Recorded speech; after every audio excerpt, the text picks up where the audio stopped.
大新聞喺廣東陽江發現咗最初中國嘅南標坐標嘅地理位置啊，亦即係話呢，喺4000幾年前啊，上古時代廣東同埋嶺南地區就已經係中華文明版圖嘅一部分。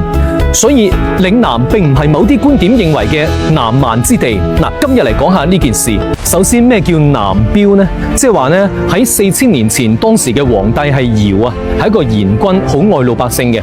咁啊堯呢，佢做咗中原各個部落嘅聯盟盟主之後呢，咁啊佢開始呢要測量成個天下有幾大啦。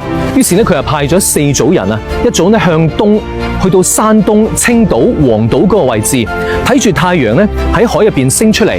咁啊，古代人認為嗰個地方就係最東邊啦。跟住呢，派人一路向西啊，去到敘利亞地中海嗰個位置，見到太陽呢喺地中海嗰度落山，沉入海入邊，就認為嗰度係最西邊嘅地方。於是就派人呢去到最北邊俄羅斯嘅北冰洋啊，見到嗰度呢係非常之凍，而且夜晚嘅時間最長，將嗰度定為最北。跟住呢，戲肉嚟啦，就派人啊一路向南嚟咗我哋廣東陽江嘅沙扒灣，認為呢度呢係南邊最遠嘅地方，分別喺4個地方插咗4條柱落去。呢4條柱呢就叫做標，分別係東標、西標、北標同埋南標。咁南標就喺陽江啦。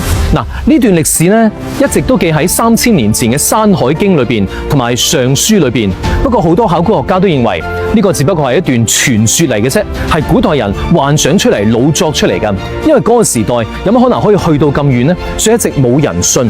但係喺2006年啊，就喺山西臨汾嘅陶寺呢個地方呢，就發現咗一個龜。嗱，唔係烏龜嘅龜喎，呢個龜係一把尺，呢個龜上面有刻度㗎。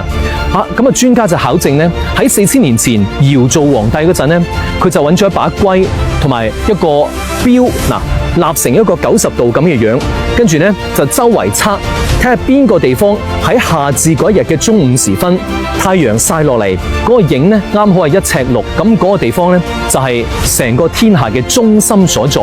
跟住測嚟測去發現，原來臨汾陶寺嗰度就係全天下嘅中心，於是就將嗰個地方叫做中國。呢個中國唔係指我哋而家嘅國家，中國喺當時嘅意思係表示呢，全天下嘅中心就叫中國。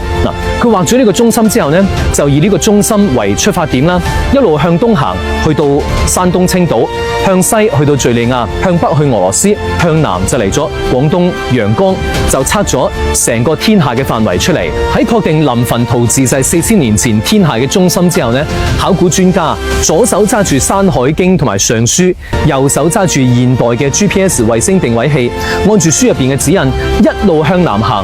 果然行咗幾千公里之後呢，就嚟咗陽江沙扒灣。果然嗰個位置就係書入邊記載嘅一個海邊，又見到一輪日出喺海上升出嚟，太神奇啦，同《山海經》描述嘅一模一樣。所以4000幾年前嶺南同中原就已經有聯繫啦。你話神唔神奇呢？